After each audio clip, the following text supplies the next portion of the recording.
The drawer? No. I mean, yeah, I can.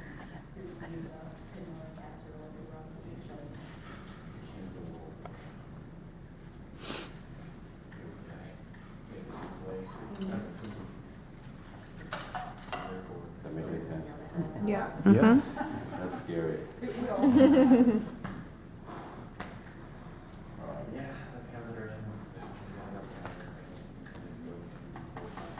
And again, we got a warm light on with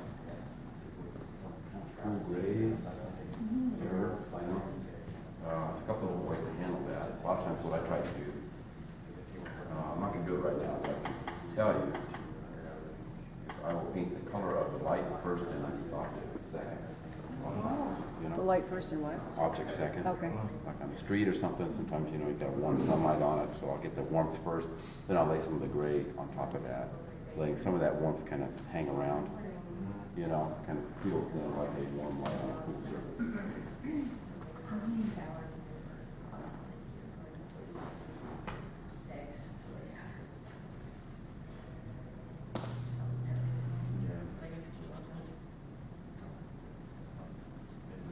And as you guys know, you know, it's kind of good to do a few things to kind of get your game on. You know, it's hard to kind of blast into it right off the bat.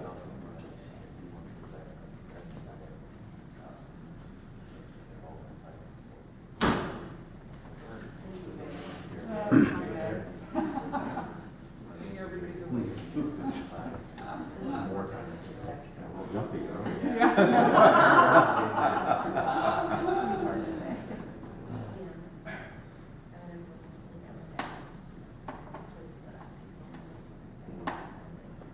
And you guys have been really great about the launch thing, for the most part. I mean, sometimes you get groups and all they want to do is that coloring book, you know. Everything's this, you know. Yeah. Which is fine, you know.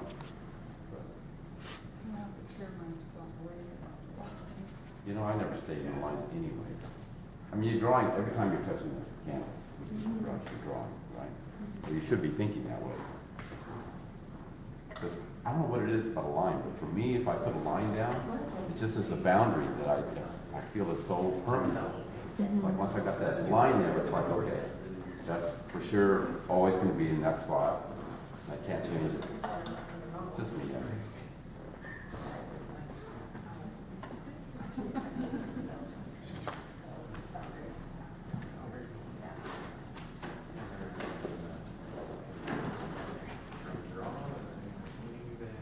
Be good to do bridge.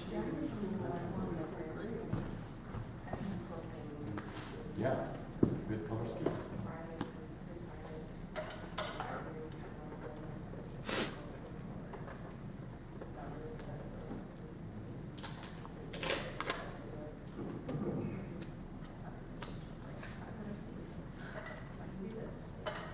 So just flat shapes. I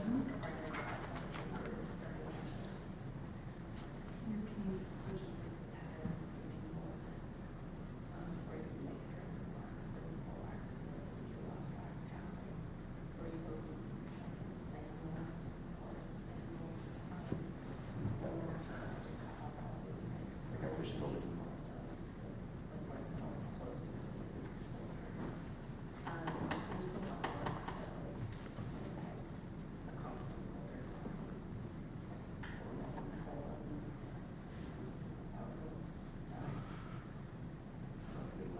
Did you just add some blue to that? Green. Too much? No. It's interesting the difference. Yeah. Yeah. I don't know, green, but we'll see.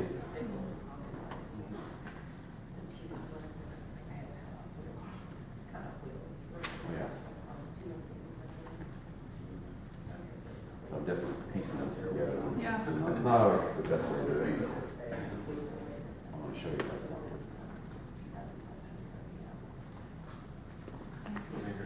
Kind of complicated. It's kind of cool.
right, so it's got flat shapes, not very good, but okay. Say you've done this like 20 times today, so you're warmed up and it looks a little more active, interesting, okay? I always try to do this really good right off the bat, but you know, you gotta warm up, you gotta kind of get into the groove, right? So what I try to do then, from something like this, is separate the planes, all right? So for example, her skirt, you know, it's got a, Is that before you'd mass in the background? no, I would kind of finish the whole, kind of, get the whole thing going. But just to save time, just to show you. You know, warm it up a little bit.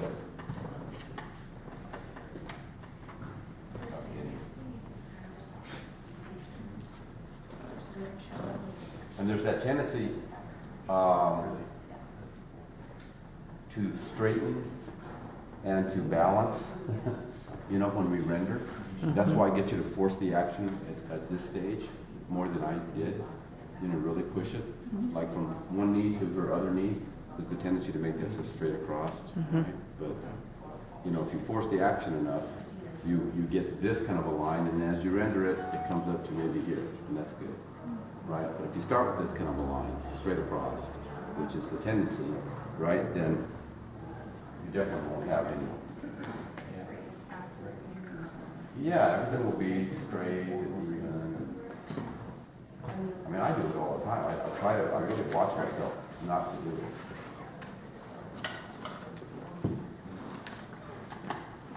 I don't know, I think it's just a natural thing. I want to balance things out.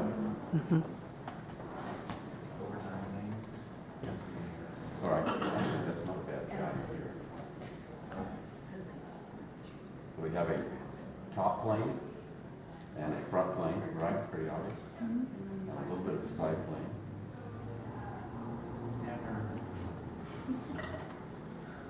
I'm going to now move off that top plane. I can see it.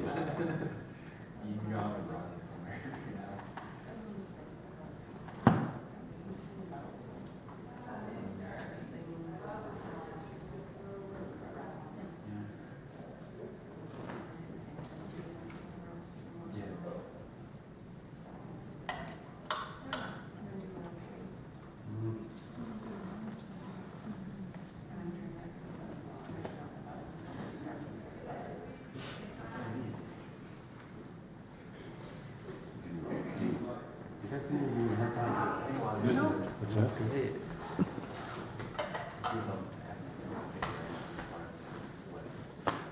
Okay, say on her face, for example. If you think of her face like a block.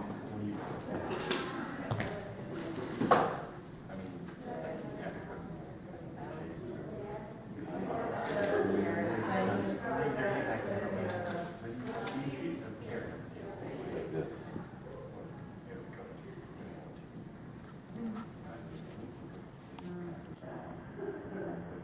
All right, here's the front plane, here's the side plane. We do this in planes of the head, kind of thing all the time. So then on this kind of a light, see, it looks like the front plane and the side plane are kind of the same. There's no real big distinction between value. You can see under the planes. All right, so. That's why I was wondering whether I should tilt that block up. Shadow shape here.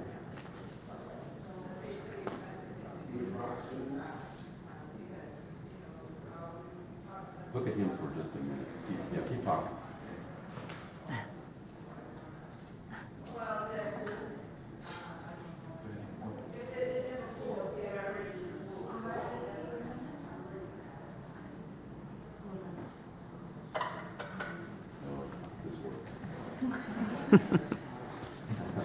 So I'm going to separate the planes with temperature.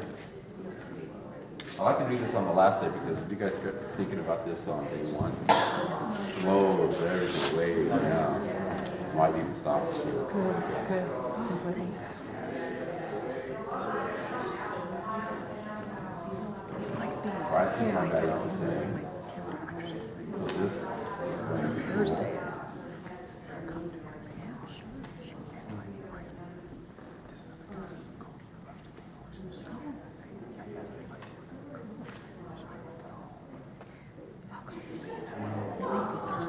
Thursday, okay. We have to change it to Thursday. Or Tuesday. I don't know. Thursday. That's more possible Thursday, Friday. It's Saturday. Yeah.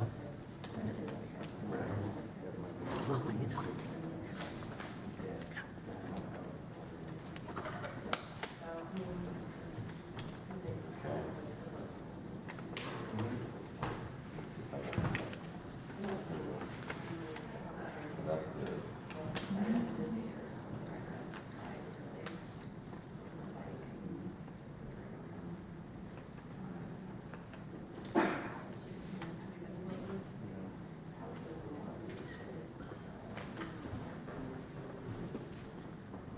I gotta look at my list.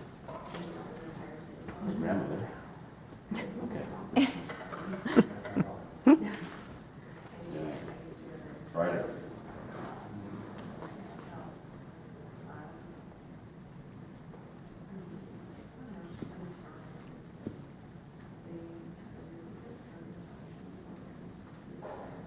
These are spiral folds. There are 7 basic folds.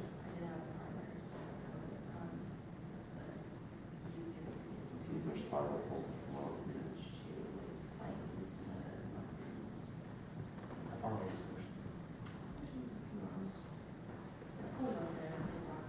They're to run your folds. What are the 7 basic folds? Spiral, zigzag, half lock, diaper, drop, or flying, inert. How many is that? Is that it? Inert's the one I hate. And half lock's the hardest one for me to figure out how to describe.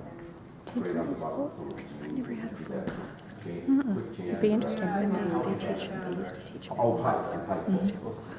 Like curtains, you know. Learn your folk, otherwise you just kind of paint with everything. You don't know. There is a little book out that has both, although, drapery for all it's worth, is it or something? What's the name, Kim? Well, I'm not sure. Drapery for all it's worth or something. That's not right. But he only has 6 folds in there, but he talks a lot about tension and relaxation of cloth, which is very, very good. You know, What was that again? I didn't. tension and relaxation of cloth. No, who is the person that you said? I don't know who it was, who it is. I got it because someone recommended it to me, but it's okay. The Famous Artist course, you know that one? Oh, yeah. With Rockwell and all those guys, that has really good fold lessons in it. Bridgman's Complete Drawing from Life has all the folds in it. We have it. Nope. Time. We have it somewhere. We have it between you and me.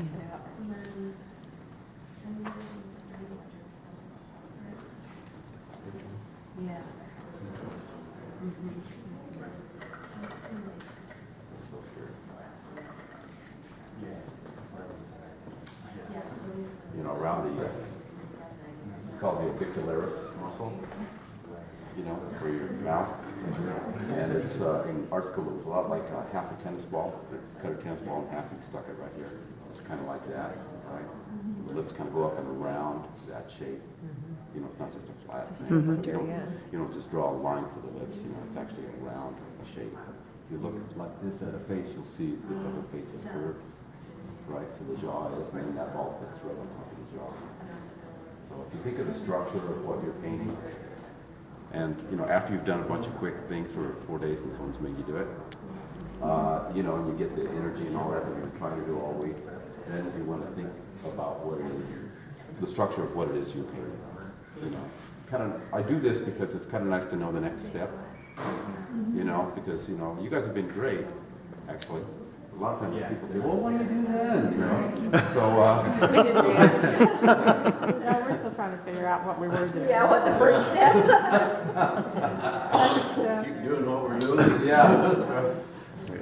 All right, so, if that makes any sense to you, it's pretty small. It's kind of good just to do a portrait and study those planes like that, you know.